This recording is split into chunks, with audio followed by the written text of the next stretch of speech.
Kenapa Ibor sih? Garuda itu jangan dijadikan tujuan, tapi itu alat. Banyak pembina juga nge-push anggotanya, ayo kamu harus Garuda, tanpa ngejelasin kenapa. Dan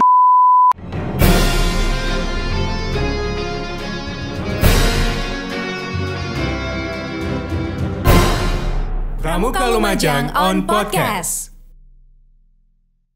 Oke, halo teman-teman Pramuka dimanapun berada. Balik lagi di Pramuka Lumajang on Podcast. Hari ini kita kedatangan narasumber baru yang sebenarnya dari kemarin udah sempet disentil-sentil 1-2 kali namanya. Please welcome Robi Zamzam. Aku tepuk tangan untuk diriku sendiri. Ya, kita beri aplaus lah untuk dia. Hai. Halo. Rob. Yang Robi ini biasa panggilannya Ibor. Ya. Dibalik. Hai Bor, apa kabar? Baik, alhamdulillah. Vini gimana kabar? Baik, luar biasa. Alhamdulillah. Semakin solihah sih aku. Udah siap ya berarti ya? Siap. Apa maksud Anda? Aku selalu siap kok. Selalu siap kan? Every time. Oke, Ibor ini lagi di Lumajang ya? Alhamdulillah. Berapa hari ini lagi cuti. Kita udah semingguan lebih lah.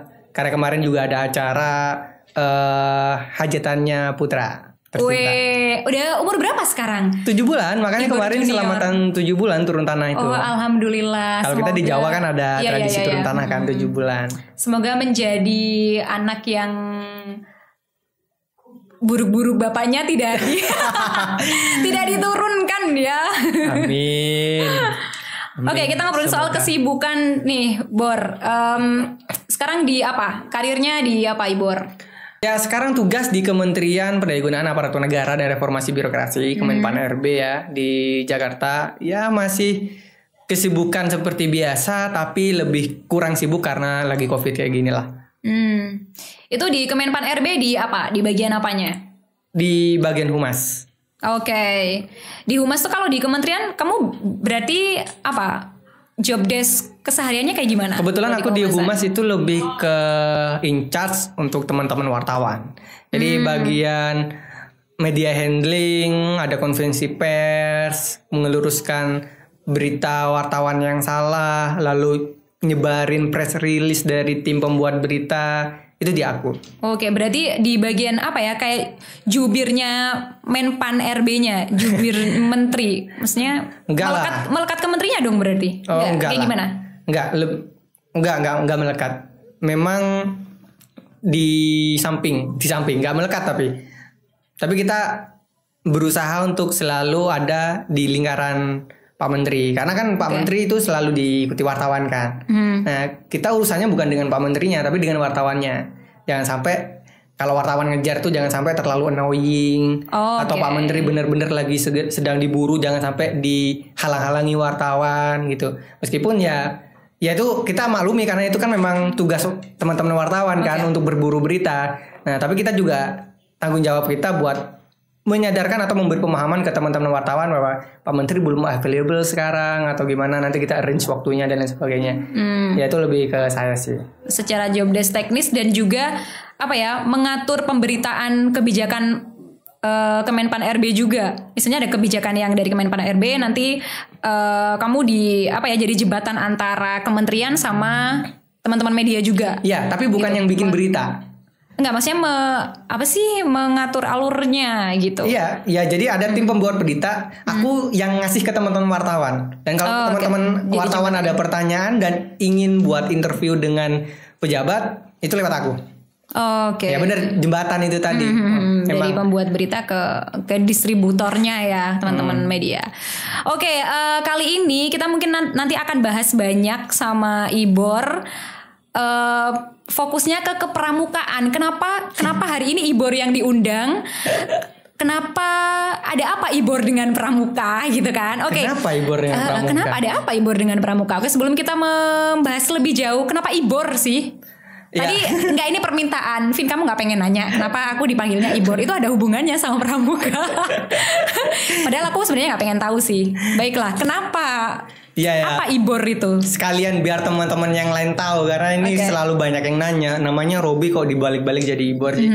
Ya itu sejarahnya dari Pramuka juga dulu. Waktu SMA kan berkegiatan ke Malang waktu itu.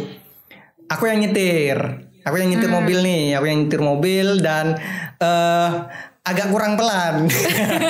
Ngebut lah ya anak-anak di zaman itu. Anak-anak di zaman itu bawa mobil ya gitulah. Seisi mobil tuh histeris. Oke. Nah, mungkin Robi kurang enak ya diucapkannya ya. Jadi kayak ya Robi kayak orang berdoa dong.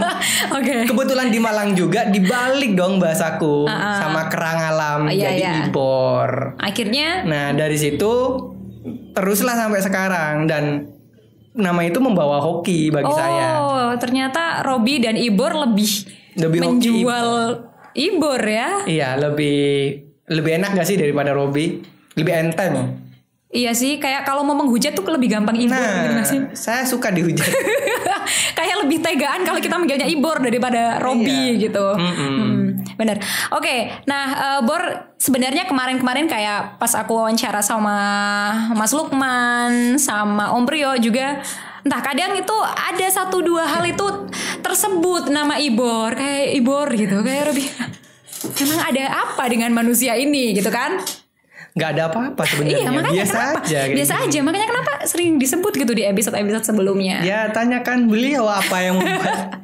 Ya mungkin karena kita emang udah berteman dari sejak lama ya. Iya. Sebenarnya juga nggak ada spesialnya sih. Nggak ada spesialnya, teman biasa aja. Iya. Saya juga kalau ditanya orang tentang teman pramuka ya mungkin beliau-beliau juga.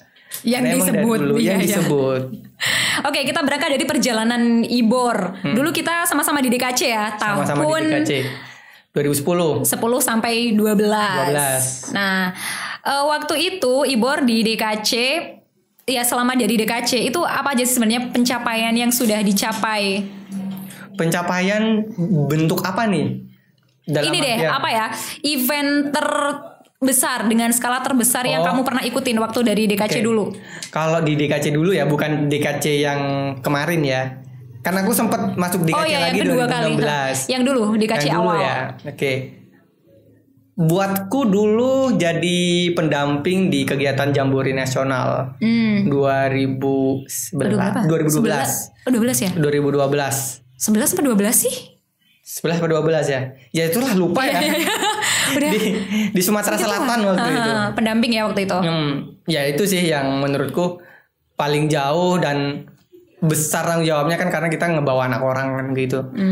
Menurutku itu sih kalau bicara bentuknya kegiatan ya.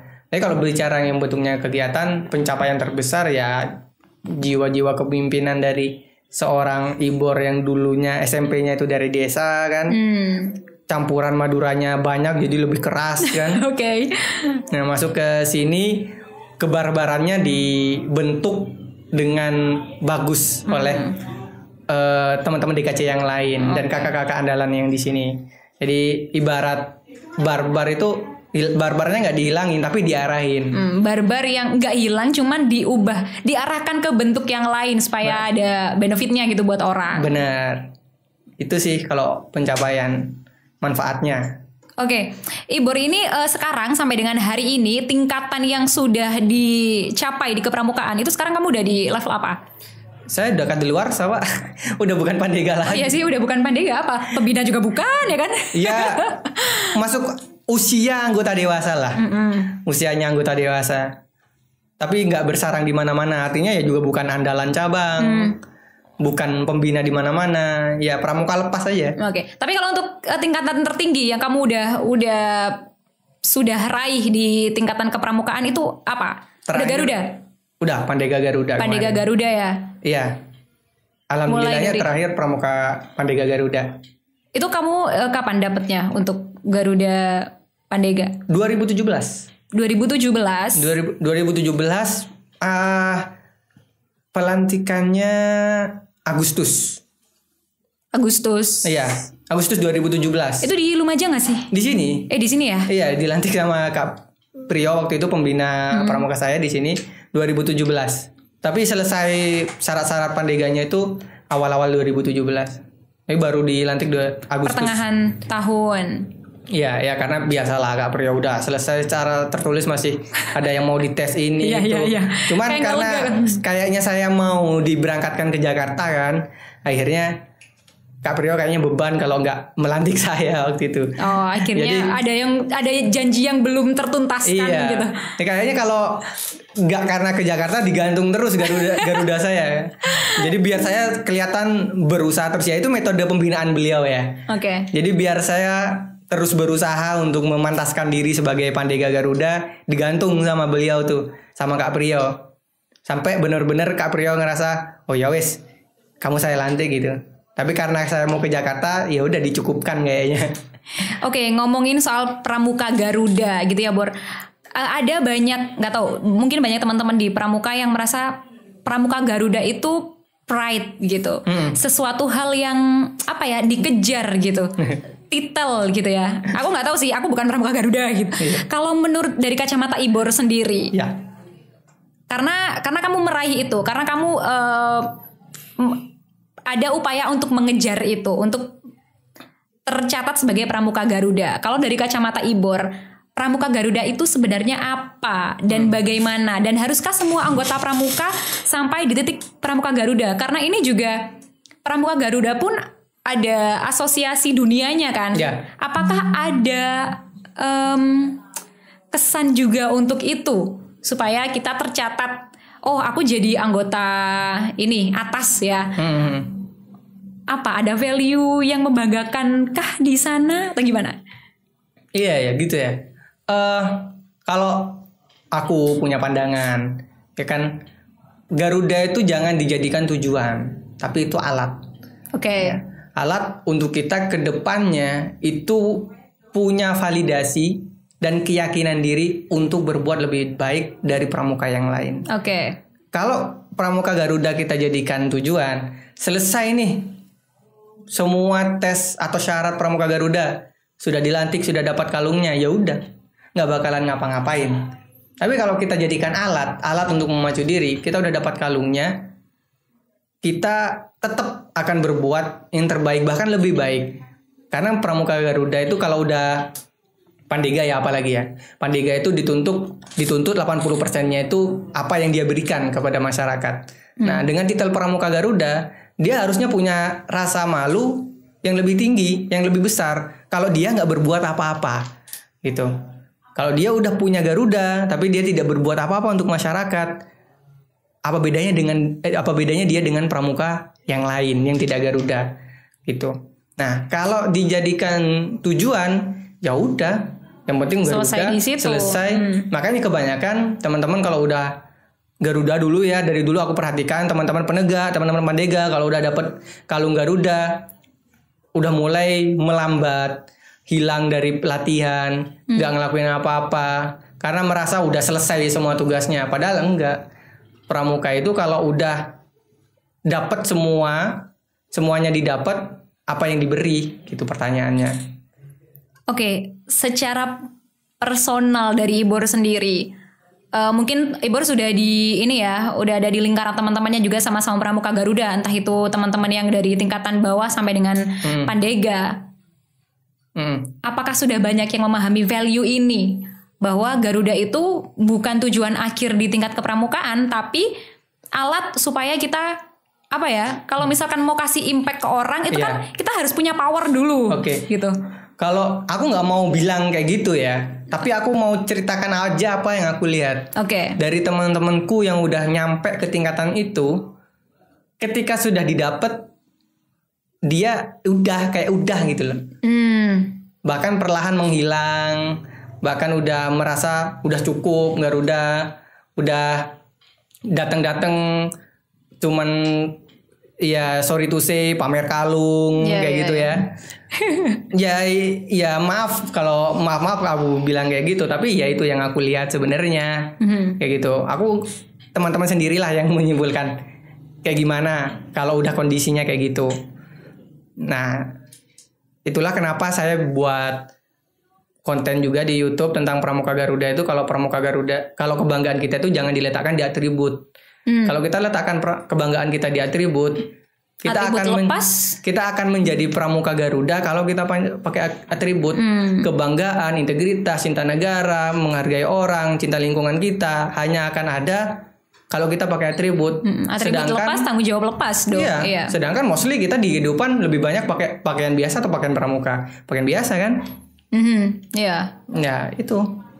Makanya saya selalu bilang, kalau saya berbicara di teman-teman yang baru dilantik Garuda, jangan letakkan kebanggaan kalian sebagai pramuka Garuda di seragam atau di atribut, tapi letakkan di dalam hati. Jadi pakai atau nggak pakai seragam, pakai nggak pakai aksesoris, kita tetap pramuka Garuda. Dan harusnya memang yang harus dipahami adalah ketika kita sudah ada di pencapaian tertentu dan itu ditandai dengan sesuatu yang melekat sama diri kita, harusnya jadi apa ya? Pertama dari jadi senjata untuk kita melakukan impact yang lebih besar dan juga supaya diingetin terus kan kalau kita udah punya itu gitu. Itu harusnya jadi beban. Dan nggak tahu sih, kadang ini memang juga terjadi di banyak hal gitu. Sesuatu iya benar kan? Nggak cuma pramuka Garuda aja kan.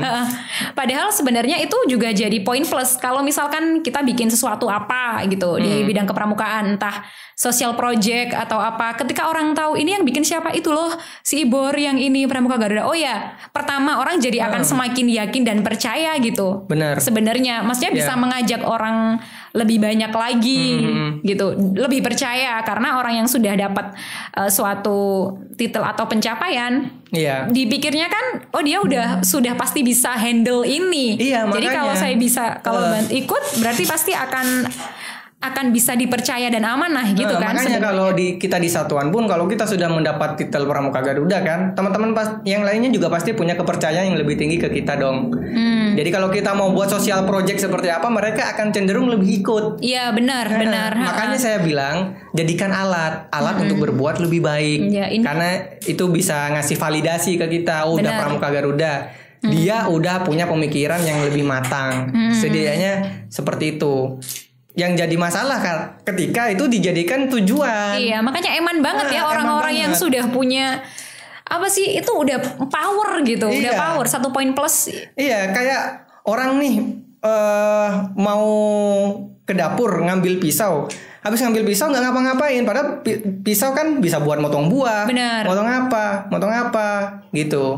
Jadi kalau ada orang mau motongkan buah, udah aku aja yang motong karena aku punya pisau seperti itu. Analoginya kayak gitu ya. Iya benar. Yang gawat adalah yaitu banyak pembina juga nge-push anggotanya, ayo kamu harus Garuda, tanpa ngejelasin kenapa dan kenapa. Iya benar. Ini sih aku setuju banget sih ini Bor. Kadang cuma di-push untuk apa ya, sebagai validasi keberhasilan gitu kadang. Ya pembinanya juga jadi validasi keberhasilan pembinanya kan. Makanya banyak itu, Garuda berarti berhasil. Padahal bukan itu gitu. Bukan itu. Makanya, ada esensi yang lebih dalam di balik itu. Benar. Ya, ini sih aku setuju harus disampaikan.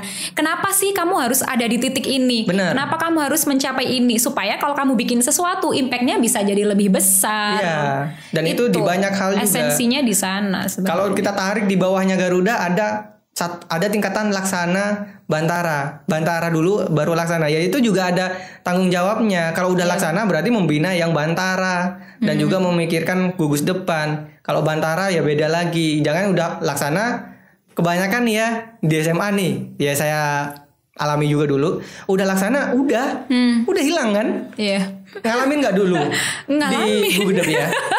Udah laksana, udah pada hilang, udah pelantikan, udah tuh, udah ngerasa selesai semua. Padahal dengan datangnya jabatan atau tingkat yang baru itu datang tanggung jawab yang baru. Minimal lah mereka sudah punya power di lingkaran pramuka itu sendiri gitu kan. Benar. Karena kalau udah laksana kan pembina juga nyuruhnya, ayo ikuti yang laksana ya. Yang bantara juga mau nggak mau ngikutin.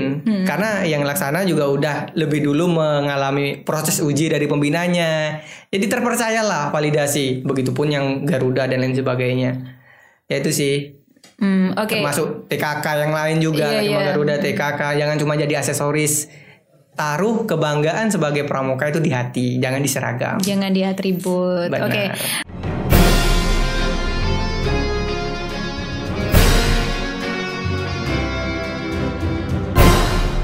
Pramuka Lumajang on podcast.